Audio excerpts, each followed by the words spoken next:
Long ago, when the pyramids were still young, ancient Egyptian kings played games of great and terrible power. But these shadow games caused a war which threatened to destroy the entire world. Oh, hang on a minute.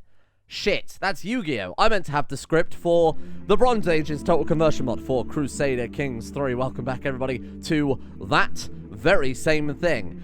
So, to start off with here, I'm going to be timestamping, because there's quite a lot to explain with the scenario, the kind of real-life lore behind it. I don't know what the word for that is. History, I guess, is probably the right word for it. The mod pack that we've got going on, and a little twist that I've also thrown on things. So, I believe you can actually timestamp YouTube videos now as well, so I'll do that if I can freaking work out how it works. If not, you'll have to look at the numbers with your eyes, even. So, welcome to the Bronze Age mod for Crusader Kings 3, a mod that I've actually played before very briefly on a live stream. The less said about that, the better. It is an incredible mod. I'm going to say that straight up front before absolutely everything else. It is an incredible mod. Go and play it. Go and upvote it. Go and favorite it on Steam. Do all those things. Give them your Steam rewards so then they can get emails 15 times a day about how you've got Steam points that I don't know what I do with, so thanks for that. What's he talking about?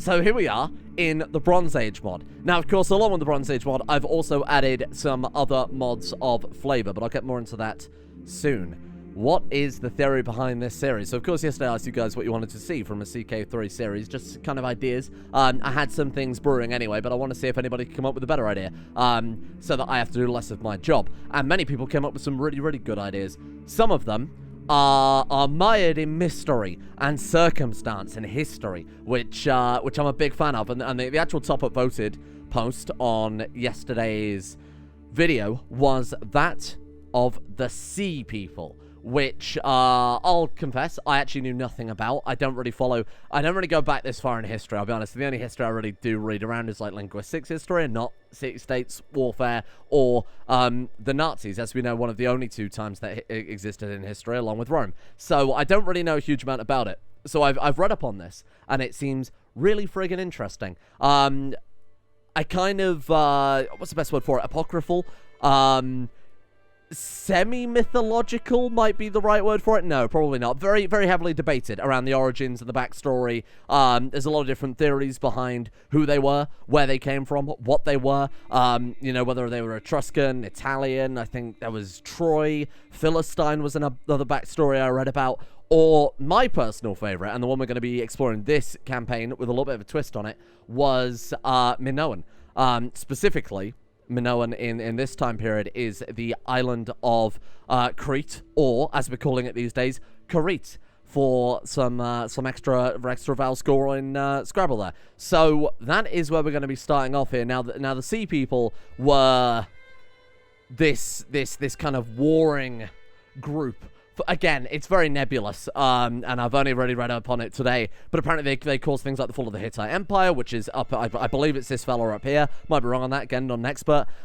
They basically completely rocked Egypt. That's where a lot of the historical accounts actually come from, is from Egyptians panicking as all their shit gets burnt down. So I thought, you know what, that sounds incredible. I've seen a lot of people play this mod. I know a lot of people have started in Egypt, so I specifically wanted to avoid that one. So this one goes hand in hand with it. But I also like the fact that it's such a disputed part of history that it doesn't really have that backstory to it, that we can put our own spin on things and make it weird. And that is why, embracing truly the madness that is ancient Greek through to Bronze Age Greek mythology, what if, my friends, they weren't entirely human? What if the Sea People had some other grand power that made them the kind of feared historical marvel that they really are? We'll find out more on that in a second. Like I said, I'll do a bit at the end of the video going over the mod packs, things we've got enabled here, and I'll talk a little bit about the game rules at the end of the video as well, just so that we're not detracting from this really nice map that we've got here, Paradox. Take notes. Let's do it then. I'll set the game rules up quickly. Like I said, if you're interested in that type of thing, I'll leave it at the end, just so that we don't detract too much from the actual gameplay. We are going to be starting on the island of Crete. I like the idea of... See, normally what I would do, just from a purely tactical perspective, is I'd probably pick someone right at the end of the island, so we've only got one person to attack us, you know? Go all the way down here, then we're only fighting these guys, because it's impassable. Or we go for a little island. But I want to break the habit of a lifetime here, and I want to go for like a central state. Enemies on all sides, that type of thing. So I think we're going to start exactly right there as Priestess Medea of Astala. We do, of course, have the ruler designer, which I've put some rules limitations on as well. So we are using the point system for that. So we can go butt wild within the points. I set it to 50 points, which is the middle ground. It goes from 0 to 100. So that's really up to you how you do it. But I want it on the middle ground because I feel like it's probably the right one to go for then. Let's do it. Now, another mod that we've got enabled here, because I thought it might spice up the world a little bit, is a mod called The Chosen House, funnily enough. That will pick random dynasties and give them bonuses, essentially. So these happen to be our dynasties of choice for this game. Now, the big twist on this, as I've probably already spoiled with the thumbnail, the title, whatever else, is that what if the sea people were in fact werewolves all along? I love that idea. We've already done a series as a vampire. We're of course playing with the vampirism and lycanthropy mod, which seems really well polished and actually seems really well designed. So we're going to be checking this one out, which has the ability to kind of allow you to be immortal. So the longer you live, the more powerful you become. But of course, that gives you in turn prowess, bonuses and things like that. Sure, you could be a little bitch and sit at home and do stewardship all your life, but if we're gaining prowess and prowess and prowess, I want to be on the front lines all the time. So the chance of us actually being immortal for long is negligible. There are also some really nice balancing mechanics, like characters that you try and pass on vampirism or lycanthropy to, in our case, can also lead to their deaths. You can also get weird stuff like hybrids, so vampires and lycans can breed and produce a vampire lycan, like that movie starring Kate Beckinsale. That's right, Titanic. Don't know what you're talking about. Remove the old prowess modifier system, and we've got a new trait thing instead that shows that off. Anyway, you'll see as we play here. I'm not going to get too much into it. Also adds fangs, which is quite nice. So, here we are then. The island of Crete, the star of the sea people. Let's, before we do absolutely anything else, go ahead and customize our character, see what we can do with it. Along with everything else we've got going on as well, religion is going to play a huge part in this campaign because I have a couple of mods that seems really, really cool here. So one of them is the mod that we saw in the Venice series, which allow us to have as many or as few doctrines as we want here. Sorry, I should say tenets. We don't have to fill all of them. We can, in fact, take some away if we want to save some money. Say, for example, we don't want sacred groves. We can take that away, get a refund, and make a cheaper religion with only 2 doctrines. And, of course, that is balanced by Paradox's own rules there, so you can have as many or as few as you like. Well, not as many as you can have specifically 15, I think it is. Along with that, there's also this fantastic mod, which someone has made a compatibility patch between the tenets mod, but there's also a doctrines mod too, that allows you to really fine-tune your religion. This is going to be a big part of the campaign too. I'm really looking forward to this. You got like holy text, oral traditions, sacred scriptures, or autonomous. You can pick the amount of gods that you get, the type of gods that we get. Syncretic mythology, which sounds incredible. You could be atheist if you really want to do that. Deities, you can have archangels and aspects, and it seems so cool. So we're going to aim to create our own kind of Aegean religion as well there at some stage, and really get into the real nitty-gritty of that and kind of design something hopefully quite cool with it. Anyway, so the ruler's gender. We started as female, so we're going to carry on as female. We should be child of our current character. She's 35. Yeah, I think we could do that. Sure. We're going to play as the daughter of our current character, our starting character here. Suddenly, a mythical daughter appears. Could it be the meddling of the gods? Woo! I wouldn't speak that highly of myself. Select your character's age. Well, she's 35, so I feel like, 18 is within reason. Yeah, it's a Bronze Age. It's a different time. Manto. Absolutely not. Right. We need a naming scheme. If we're being werewolves, there's an obvious one. We could name ourselves after famous wolves? The worst part is, I say that, and now I can only think of Lassie, which is debatably a wolf. Famous dogs as well, but then I'm going to expand it. Let's be reasonable here to just famous animals. You know what? I'm all right with that, because we might end up with a voice echo or something along those lines. Name your custom character. We are going to start with, because I said it, we're going to start with Lassie. Brilliant. The most famous werewolf of all. Now, as I'll cover in the rules section at the end of the video here, this is kind of a personal choice, but I wanted to go for 50 points in the ruler designer, just so we weren't super overpowered, but so that we had enough to kind of play around with here. I have no idea what 50 ruler designer points even correlates to. We could end up being horribly powerful. We might be horribly underpowered. Either way, it'll be either a challenge or a good starting character before we get absolutely clapped. So, skills then. What do we start with? 5 in each stat. I believe you can alter that as well if you really feel like it. So we've got 50 design points left. What does each one cost? Oh, so each skill costs 1 point. Okay, let's not worry about skills then. Let's start with traits, and if we've got any left over, then we can come back to that. I want to get, ideally, so let's go education trait. To start off with, what do you think about a dynasty builder? I like going for, you know, diplomacy intrigue to start off with. We could go for an early religion reformation, like play fast and loose, go something nuts with that. There is so much to see with the religion, though, that I would love to build a specific... Man, I mean, that's the type of thing you probably want to do when we're closer to getting some more holy sites, huh? Have to be a duke. Minoan tranquility is... Well, that doesn't matter too much. Yikes. I mean, we could try it. We could try it, but bear in mind there's a lot to change here. We want to get as many discounts and whatever else as possible. I'm not even sure if we have something like pilgrimages yet. Might be something to wait until we actually get into game before we mess around with it too much. To start off with then, let's go for the nice, safe diplomacy character. Sure, why not? Gremlins cost us 8. Okay, so it's very similar to the CK2 ruler designer in that case. Absolutely fine. Right, okay. Give me some... I think we'll go congenital traits next, then. Let's go for... What do you think? Like attractive plus genius? That's quite a nice combination. Beautiful is only 3 points. Sure, I'll take that one. And then we'll see how much... Give me intellect traits. Let's go for genius. Genius is 25. Go on, do it. Throw me in, Chief. I'm in. We'll go and check out the physical traits, but I very much doubt these are going to be what we're after. Fecunda's only a point. Really? That seems like it's quite a fair price. I'll also go for pure-blooded. Why the hell not? Sure. And how much is strong? Strong is 3 design points. Shrewd is 10 design points. Bear in mind, strong and shrewd are not inheritable. Show me some physique traits. How much is... Herculean? It's only 5 points. It's only 5 points. I'm going in. This is ridiculous. Maybe a little bit too powerful to start with. We've got no personality traits at all. So what we're making up for in perhaps godly given physicalities, we are lacking in any sort of actual personality here. What can we even go for? Lustful? Lustful's not bad. We've got 7 points left. Fucking hell. Okay, spend this well. Spend this well. Be careful. Diligent. We can't afford it. We can afford it, but it'll be the final thing we can afford. Like something to endear ourselves to people. Just is only 1 point. Let's go just. That also counts as a virtue as well. Good shit. What else is virtuous here? Virtues. Just compassionate for the diplomacy too. Calm. Calm would be a fairly safe one. Insane is apparently also one. Zealous. Ooh, yeah. That way, if we are actually sent by the gods, that I like that idea. And we can also take compassionate, apparently for free.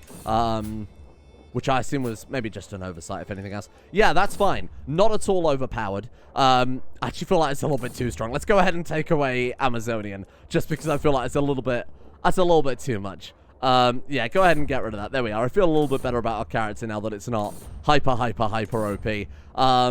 Let's go ahead and randomize the name and coat and arms for our house. And then, of course, we'll be renaming that ourselves anyway. Done. And goodbye, current character. We are now the 18-year-old Princess Lassie. We've got to rename this house. Something werewolfy. I feel like I need some sort of ancient Minoan translator, which I assume doesn't exist. Let me just Google it. It'd be wrong of me not to go for Lukánthrōpos, right? Given that the word lycanthropy is Greek for just wolf human. I feel like it's way too on brand to avoid it. So that's what we're going to go for. Bit on the nose, but of course they don't know that yet because it's a little before that term was originally coined. So here we are. Priestess Lassie of House Lukánthrōpos. Okay, we've got a big uphill battle here, and I have no idea really where to start before we can even consider Seaman. No, Sea People. Oh dear. Isn't this the second series we've had that? Before I can even consider Sea People Manifesto, we should probably focus on maybe taking the realm of Crete here. Should we become Minotaur people in hindsight? That'd be cool. Maybe I could do a quick mod edit and turn us into Minotaur men instead.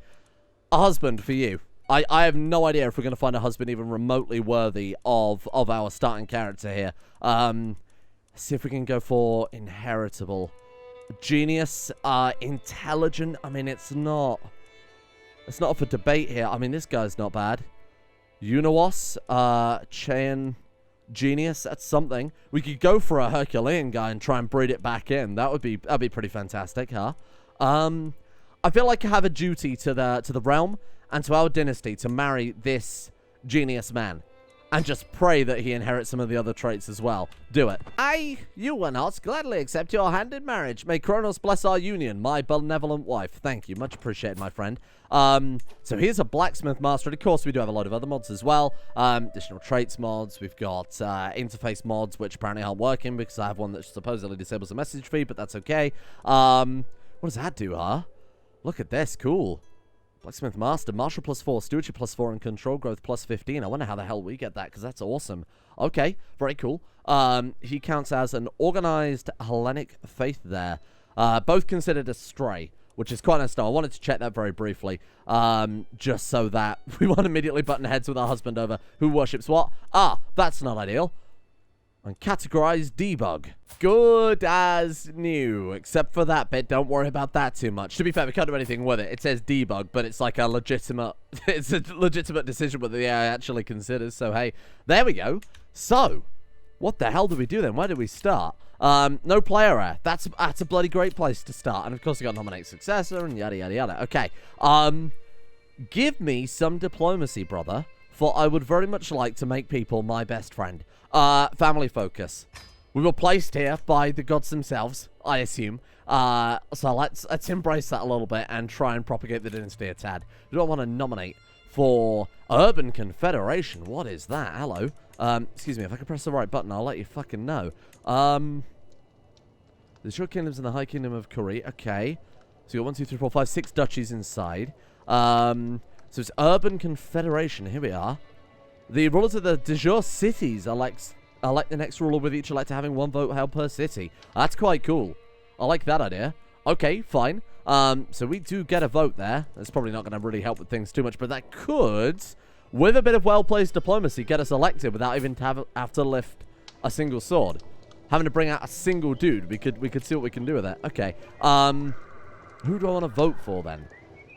Close family, claimants, and vassals. So we could use the stewardship focus, right, to claim the kingdom title, and then just get ourselves elected that way, which would be kind of fun. I'm going to vote for you, because you're already winning, and that's the safe vote. Thank you. Custom men-at-arms, you say. Look at this. We got light footmen with their sharpened sticks, and we've got hoplites with their really sharp sticks. Aegean macemen. Wow. Look at this. A hard hit from a stone mace does just as well. Words to live by. Incredible. Well, they are outclassed in every way by swordsmen, so take it with a grain of salt. Oh, except for the terrain. You got bonus in hills. Oh, well, that could actually genuinely be a deal breaker around here. Okay, fair enough then. Obviously not relevant for a while, because I don't think we're going to consider... I think we're going to consider messing around with too much warfare, as we are tiny little crappy city in the middle of nowhere. Fantastic. What have we got on the subject of that? We've got a city holding as our primary holding. We can buy building slots with a kind of cool mod. Thought that'd be kind of fun just to throw in the mix. Doesn't really make that much difference at the end of the day. So we've got potters. Okay. We've got barracks, market, scribal, school. They've added so much to this, haven't they? Even since I last played. Workshops, smeltworks. Holding tax is 7%. What are we looking at? The highest levels on that one. 31% and 22% development growth. My God, we could build ourselves a new metropolis. Wow, this is great, huh? And it goes all the way up to Bustling Metropolis, strangely enough. And that gives us 400 bonus naked men. A state holding here. Okay. Because taxes, levies, garrison is quite prominent about that one. I assume this is the economy building. Right, clay pits, tribal envoys there as well. Wants to do development growth for upgrading that, but it does give you a shitload of levies. Okay, so balancing that out with some of the things we saw in the city is quite good as well. What have we got here? Bandits running rampant. You son of a bitch. And then finally we've got our temple holding. Loving the custom graphics, so that's really nice, huh? What have we got? Hill farms, clay pits, fisheries, tribal envoys again. Oh, very nice. So what can we hold, personally, as, with our government type? Am I allowed to hold estates, perhaps? We might want to focus on revoking this title or something like that to start off with. Okay, interesting. I really genuinely have no idea how you're telling Crusader Kings 3. It's never been relevant in the however many hundreds of hours I've played of it so far. Never really had that issue that you have with CK2 where it screams at you all day if you have the wrong bloody holding slot. First things first, befriend. think we'll put our diplomacy to good use, and we'll immediately start winning over the entire realm. Start with our husband, and we'll work up from there. Well, and then, you know, hopefully end up with a kid in the process. I have realized that petty King Minos is much of the same disposition as I, and he properly understands and appreciates the importance of keeping one's numbers straight. Does he know the number 0? I must find out. What a gripping conversation. Feel free to use that one whenever you get the opportunity to. Sometimes it's good to talk about nothing. Ah, I get it. Because of the number 0. Right, well done, team. We're closer than ever. We have befriended our husband. Now I'm going to start, by start, I mean continue over with our liege, I think, just to keep things going fairly safely. So we are a direct liege under her. Right, okay, and then next door we've got an independent. We do have an independent city there. It'd probably be good to tidy that up pretty fast. We've also got Lictos over in the hills as well. But, I mean, outside of that, these guys are probably going to destroy us, huh? 746 naked men, 509, 377, 213. I mean, to be honest, by saving up our pocket money and actually investing into men-at-arms, getting a few axemen or clubmen or hammermen or whatever the hell we're buying, it wouldn't be that difficult, to be fair, to really bolster our realm up. Room to rule. Well, we are permanent. So I think we'll probably start with that, and of course we're probably gonna educate the kids ourselves, right? Because we're fucking incredible, and I couldn't trust anybody else here, except for you. We're best friends now. Let's go for, okay, sensible choice here. So we're already, I mean, we're not under any threat. You're not going to attack us, and we're friends with our liege, and they're obviously also our liege. What we have to concern ourselves with is basically just these guys swooping in and taking our territory. Not that I think it really matters too much, but we'll keep them. We'll try and keep on side anyway. Ah, here we go. I'm sorry, my son, but it is not your time. Smash him against the rocks. No, okay. We have our babby born. A handsome, genius, fecund, pure-blooded babby. Wow, look at that. I can't believe it lets you start with pure blood in hindsight. Although, if we are genuinely descended from the gods, that, of course, makes a lot of sense. Right, so, famous werewolves. We've got Lassie, the most famous werewolf of all. Who else is a wolf man? I mean, obviously Lassie wasn't a wolf man, wasn't a man, wasn't even a woman, also not a wolf. I'm going to call you, okay, famous dog then. That makes things a little bit easier. I'm going to call you, does it make things easier? I'm going to have to Google famous dogs. Toto. That's a good one. A good Minoan name. What are you talking about? Toto is a good Minoan name. 75 prestige right there. I like the idea that we can, if a kid comes out unsatisfactory, yeet him straight in the sea. I've been asking for a button that's done this for years, and the mod has absolutely provided on that one. Big fan. Few heroes, actually. Let's try and get some on board pretty much immediately here. Active election. Already voted. Thank you. Goodbye. I still wish they would take that away when you've actually bloody voted the first time around. Right. Okay. So, the big question is then, how do we become a werewolf? Well, one of the mod settings, the one that I've gone for personally, is the ability for it to just happen randomly. I've also disabled it happening for any AI, so that we are truly the kind of God-given wolf lady. However, that comes with the caveat that I've enabled it so that the AI can pass it on. What that means is if we have, you know, if you have kids, they can inherit the wolf blood. If those become independent or marry off, say, non-matrilineally, if they are a woman who has the wolf blood, we could accidentally empower the AI with some mighty powers. So we have to be very, very careful and very finely control who gets what blood. Now, that could tie into the mechanic where if we don't get a wolf kid, we could kill him off and say that we are only wolf people. That would be quite an interesting twist, but I'll leave it down to you guys on that one. New life is formed. Hello. Just genius. My son, it's not your time. Wow, so you also gain piety for doing that. We only gain stress because we're compassionate, so I assume if it wasn't for that, we would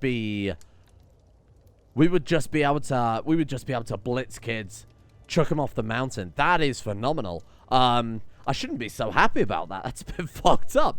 Okay, you son of a bitch. Now I've got to go and look up famous dogs again. Okay, here we are. Hang on, you can't say Babe Pig in the City. 9 most famous dogs of all time. Seriously, Google this yourself. Famous dogs. The fucking sick thing Google brings up is Babe Pig in the City. Done. Sorry, Babe was not a dog, for those of you who don't know. Clues in the fucking title. Pig in the City. Also famous for Babe 1, which apparently is not so relevant. I'm going to call you Babe. after that very famous dog that was a pig. Another friend down. We'll head over to, what does it say? Jadoon? Kadoni? Oh, God, send her a gift. Absolutely not. How dare you? Another diplomacy perk, you don't say. Personal scheme success chance, 25% against family members. Probably not a bad idea. Seeing as we're probably going to end up with many babies being formed, given that we've got Fecund and Lustful. Confidence for the minus 5% stress gain. That way, if we do want to throw a child down the well, it is doable. Daughter. Oh, okay, this is good. Some good marriage fodder there. I'm going to call you Lady, after that very famous dog. Excellent. May you grow strong and wise. Hang on, let me Google famous werewolves. What does that bring up? Lawrence Talbot. Who the hell is that? Scott Howard? Michael Corvin. I've never heard of these people. It's on Wikipedia. They can't be wrong. Also be really educating these kids, huh? So he is our firstborn and heir. Also, conveniently, the best kid that we've got right now. So that's quite nice. You get educated in the ways of Mighty Ruler. We haven't had the event yet to potentially drive us to our destiny of being Mighty Wolf Lady. I assume there's also a chance we could be Mighty Vampire Lady, but I guess we'll wait and see how that goes. Flatterer, yes please. And then, of course, we do have the lifestyle points giving... So the way I've personally got it set up is I have it so that any skill above 10, capping out at 25 gives 3 experience per month. So it's not massive. It's going to take a long time to add up, but again, does still make some sense. I mean, meritocracy, I did talk about it earlier, but if we manage to get that claim, it puts us within election status. That way we could potentially grab the throne without ever having to go to war. I could see it. 86% chance. Go for it. Let's do it. We're just 30 stress. Hey, 30 stress isn't a problem for someone who's got this many friends. Who do you want to make our best friend? Our husband? High Priestess Argia or Archpriestess Dictina? I think let's go with our husband. I think there's a lot of benefits to that, especially because she's not going to be our liege forever if we get our way. Priestess Argia. Yeah, who else but Petty King Ewan else? Our husband. I like that. Anyway, now in the late bronze era too. So there are 2 start dates for this, actually. There's 1580, which we're in. No, we obviously can't be in 1580 as a start date because we've had 3 kids. I'm doing the numbers on that. It doesn't quite add up. It's around then. 1570, something like that.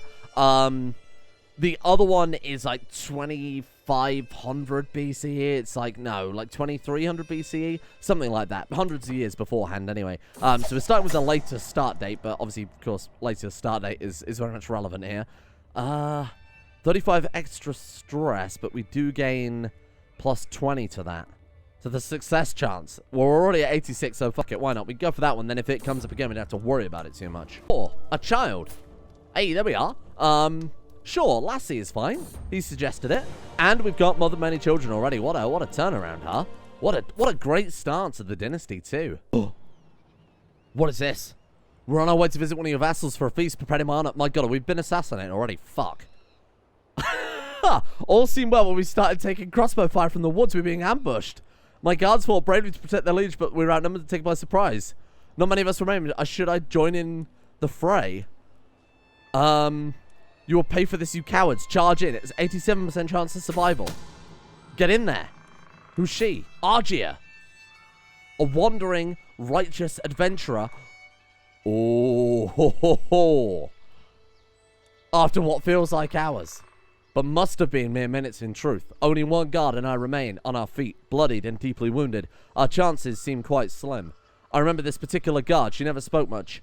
Wasn't aware she was a capable fighter. Should pay more attention. I should have done many things differently now I think about it. I'm brought back to reality by my companion's frightening war cry. The ambushers hesitate, and we take a moment to charge. Have at you. You will charge the enemy. Immortality age was set to 25. We're both laying on the ground now. The stench of death fills the air. It is midday, but cold from the blood loss. The brave protector voices her thoughts for the first time in my presence. It was an honor to have fought beside you, my lady. I can rest in peace knowing I gave my wife... My wife? Line. Can I take that one again? It was an honor to have fought beside you, my lady. I can rest in peace, knowing I gave my life to a worthy liege such as you. She grabs my leg and bites into it. I can no longer withstand the pain and faint. The pain wakes me, and the full moon seems awfully close. My bones break and shift, and I am overcome by a strong hunger. Without much thought, I start devouring the corpse of our ambushes. What have I become? Ah, ooh, woo, nuzzles your necky wecky, you turn. Argia dies. Oh my god, we've actually done it already. You gain the trait Lycan. Chosen by the gods themselves, I think. What a guy. Prowess plus 10. Opinion of Lycan characters plus 20. Opinion of vampires is down by 30. Opinion of hybrids is down by 30. Lassie is a Lycan. Sure, close enough. Bonus is plus 0. Years of Immortality 1. Sire is Argia. What does that mean exactly? Well, what that means is every year we live, we gain a bonus to our martial prowess to show us becoming older and stronger and more powerful. The longer we can survive that, the more, of course, we're actually going to gain out of it. Sire is Argia. I'll never forget you. Wow. Well, I feel like we need to name a kid after her or something, huh? I know it's not, it doesn't quite fall into our naming scheme, but that's incredible. That's so good. Now, it is worth mentioning, Lycans and vampires cannot have kids with human beings. So our only chance to continue with the dynasty and potentially confer our Lycanism is to have a chomp of our husband. Now, oh, right, there's also something else worth mentioning too. Not only is there that mechanic that prevents humans and immortals having kids together, but the more kids you have, the more infertile you become as it progresses on. So, I believe it caps out on minus 30 or something like that, but of course, if you have to be immortal and your partner has to be immortal as well. So, in total, you're looking at like minus 60 in your relationship, so it's quite significant. Obviously Fecund kind of kicks that, and then Lustful finishes off while it's down. We're gonna have to try it. We're gonna have to try it. Husband, give me a second. Let me just go for sound foundations. Husband, I have a gift for you. A gift given to me by that woman. What was her name? Argia. My good friend Argia. Minos takes the risk and attempts to become a Lycan. Now, this is apparently affected by their traits, too, so I can only assume because Minos here is a genius, he has a higher chance to become immortal. 22% chance he just straight up fucking dies. So it is very, very risky, especially if we want to try and give all of our children lycanthropy. Chances are, if we go for a husband and of course all our children, one of them's going to die, just mathematically. So, let's give it a go. Husband? My friend, I share to you the gift of what will soon be the queen of the sea people and Crete itself. He's actually done it. He has actually done it.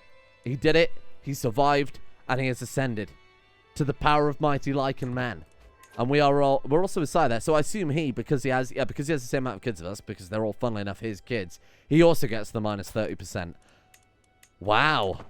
This is a phenomenal start.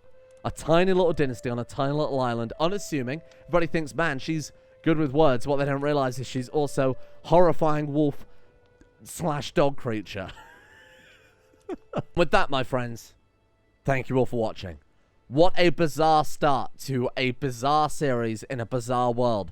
Could it be true? Is she actually a werewolf? Or is it apocryphal history, lost to time, recovered from records of madmen from eons past? Who knows? I mean, we know, we just watched her get bitten, but that's not the point. You're going to have to suspend some disbelief here. To quickly cover the game rules that I have enabled for this, I've kept everything basically to default CK3 settings here, with some exceptions with things like generate families, specifically to tie into, you know, the vampire and the werewolves crap that we've got going on too. I don't want random, even members of our dynasty to spawn in with that, so I'd rather not. Besides that, everything is pretty much the same. Of course, I've got nudity disabled because I don't want my channel to be clapped. Rule of designer point system I set to 50 because that's the middle. It's either inactive, 25, 50, 75, or 100. So 50 is obviously the middle ground there. Custom ruler initial skills set to 5. Now, what the big thing that I've edited here is the vampires and Lycan settings. Specifically, I've made it so that there is no event to just become a vampire or Lycan. It has to be the random yearly event that offers it to us. You know, we've got an appearance change there, inheritance, hybrids, modifiers. Yearly prowess modifier, there's 15% chance to gain the +1 prowess modifier. You can change that if you want. Obviously, I'm keeping it to that personally. keeping their degrading fertility system in place, which is actually very similar to the vampire mod I made. It was almost an identical system, in fact, to that one in CK2. Now, what I've actually done is disabled it for the AI entirely. I want this to be something that's exclusive to our dynasty that we can, you know, if we're not careful, sure, might end up leaving our dynasty. I suppose what we could do is we can enable that, but they can't do it. The AI won't generate with it. Let's put it that way. So you can see that AI trait generation, no rulers. So the AI won't... Actually, I want to say none at all. Yeah, that's right. So no AI, but they can confer it, which means if we give it to a character, or we have a child that's born vampire-like or whatever, then they can pass it on, but they're part of our dynasty. So it's kind of our dynasty exclusive trait, or characters that descend from our dynasty, say if they don't marry off matrilineally or whatever else. But besides that, everything's more or less the same there. The only thing I've adjusted here is when you try and confer, so pass on vampirism or lycanism, it's 25% chance for a character to die. I believe it's 50% by default. I've turned that down. The last thing we want is our dynasty dying out from like a random, just getting unlucky, basically. I'd rather it be in our favor rather than just a pure 50-50, but still that chance to exist. Passive lifestyle experience, 3 per skill level every 3 months, I think is fine. They've limited it to no skills below 10, giving experience so that you can't just be, you know, a shit steward, but still gain those lifestyle unlocks. I figure that's a little overpowered. And that is basically how I've set up the rules here. Fish! Thank you all for watching. Thank you, of course, has to go out to our executive producers over on Coffee for the final month of Coffee before we flip back over to Patreon now that they've fixed all their shit. So a big thank you goes out to our executive producers of the day, including Ushanka, Odie, D-Money, Alchemia, Slippy Nips, Silkworm, Darkness, or Darkest, one or the other, Commissar Taj, Milowise, John H, Gogolus, and Paul, Arctic Knight, Silent Sentinel, Aromatic Fool, CJ, Poop Feast 420, Philosophical You Prize, Necrophilin, and Small Snack for their support, along with, of course, everybody at the executive producer tiers on Coffee. Big thank you to you guys for keeping yet another terrible series possible in the first place. And a thank you as well to Blood Riot, Kamikaze, James B, Smirtworm, Galupo Fruithag, Don, Aphanaphis, Dionysius the Esoteric, Flabubba, Plumby, Fred, Varlo, Consulus, Fiddle Piddle Diddle Riddle, Davidovich, Emerald Beam, and Dave TLV, along with everybody over at Coffee and Patreon, respectively, for their support and keeping the channel going. I'm interested to see what will come of this series. Good luck. Me. That's me that good luck is going to.